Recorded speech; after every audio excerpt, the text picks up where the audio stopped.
అందరికీ నమస్కారం. ఈరోజు జూబ్లీస్ ఉప ఎన్నికలో ఆల్మోస్ట్ మనం ముందుగా అనుకున్నట్టుగానే నవీన్ యాదవ్ 25,000 ఓట్ల పైచులకు మెజారిటీతో గెలిచాడు.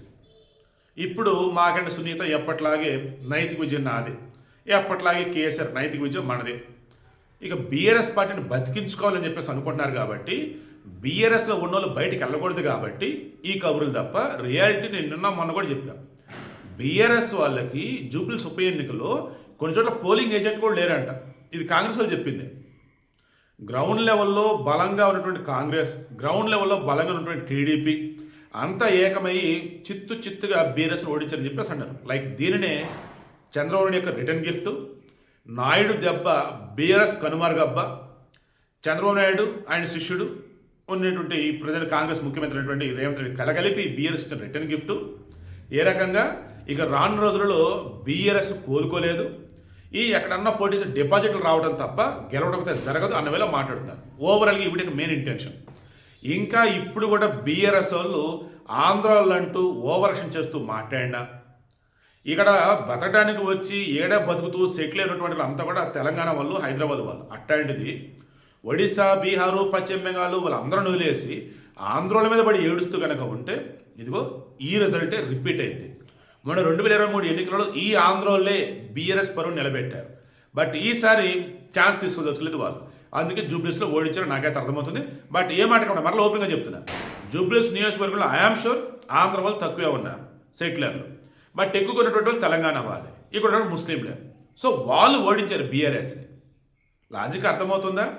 తెలంగాణ వాళ్ళు రియలైజ్ అయ్యారు కాంగ్రెస్ పాలన బాగుంది అన్నట్టు, అందుకే బీఆర్ఎస్ని ఓడించారు. లేదా కవిత చెప్పింది కదా, బీఆర్ఎస్ గెలిస్తే ఏమైంది, మహా అయితే ఒక ఎమ్మెల్యే పెరుగుతారు, అందుకని ఉపయోగం ఏమీ లేదన్నారు. అదే ఉండొచ్చు.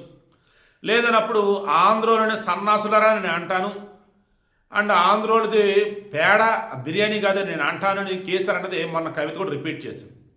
మన పాడి కౌశిక్ రెడ్డి వచ్చి బతరానికి వచ్చిన ఆంధ్ర కొడకలారని చెప్పి ఏదో మాట్లాడాడు. అది చంద్రబాబు నాయుడుకి సంబంధించేసి అక్కడ అరెస్ట్ చేసి ఇక్కడ ఏంటి ర్యాలీలు అని చెప్పేసి ఈ వీడియోలు మొత్తం వైరల్ అయినాయి. ఇప్పుడు దానివల్ల కూడా కొంతమంది రియలైజ్ అయ్యి ఉండొచ్చు. సో వీడియో క్లోజ్ చేస్తున్నాను. ఎప్పుడైనా గుర్తుంచుకోండి, సమయం ఎప్పుడు మనకు అనుకూలంగా ఉండదు. అందుకే ఆచితూచి అడిగేయాలి, ఆచితూచి మాట్లాడి, ఎస్పెషల్ రాజకీయాల్లో ఉన్నప్పుడు నాలుక కంట్రోల్లో ఉండాలి. అట్ ది సేమ్ టైం మనం మాట్లాడే మాటలన్నవి రేపటి రోజున మనకు ఉపయోగపడాలి తప్ప దానికి బానిసయ్యి మనం బాధపడకుండా చూసుకోవాలి. అండ్ నవీన్ యాదవ్ అతను మాత్రం నాకంటే చిన్నట పెద్ద నాకు తెలియదు, కానీ కుర్రోడు పిల్లోడు అని చెప్పి మన రేవంత్ రెడ్డి చెప్పినాడు కాబట్టి ఐఎమ్ షూర్ అరౌండ్ 40 బిలో అనుకుంటున్నా. 2 సార్లు పోటీ చేయడం, ఒకసారి ఎంఐఎం తరఫున, ఒకసారి ఇండిపెండెంట్గా పర్లా ఒకసారి సెకండ్ ప్లేస్ ఉన్నట్టు, ఒకసారి డిపాజిట్లు వచ్చినాయి. బట్ ఈసారి ఏకంగా కొట్టేశాడు, గెలిచేశాడు.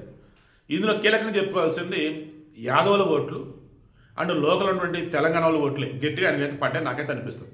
అండ్ తలసాని శ్రీనివాస్ యాదవ్ ఆయనకు అల్లుడు అవుతాడు. ఇతను మొన్న ప్రచారంలో నాకు ఎక్కడ అంత కనిపించలేదు ఆయన.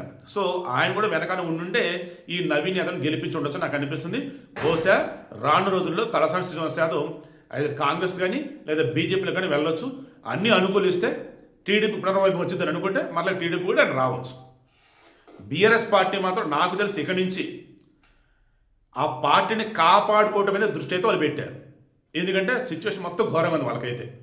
కేసీఆర్ సైతం అది ముందుగానే ఊహించి ప్రచారం కూడా రాలా. ఇప్పుడు మాత్రము నైతిక విజయం మనదే, ఎవరు అదే పడవద్దు అంటున్నాడు. ఓడిపోతాను ఆయనకు తెలిసి రాలా, ఓడిపోతామని తెలిసి కూడా గెట్ ఎఫర్ట్స్ బీఆర్ఎస్ వాళ్ళు పెట్టారు. ఎందుకంటే పరువు నిలుపుకోవాలి, ఎందుకంటే సిట్టింగ్ ప్లేస్ కాబట్టి, మాకంటే గొప్పది బీఆర్ఎస్ అభ్యర్థి కాబట్టి.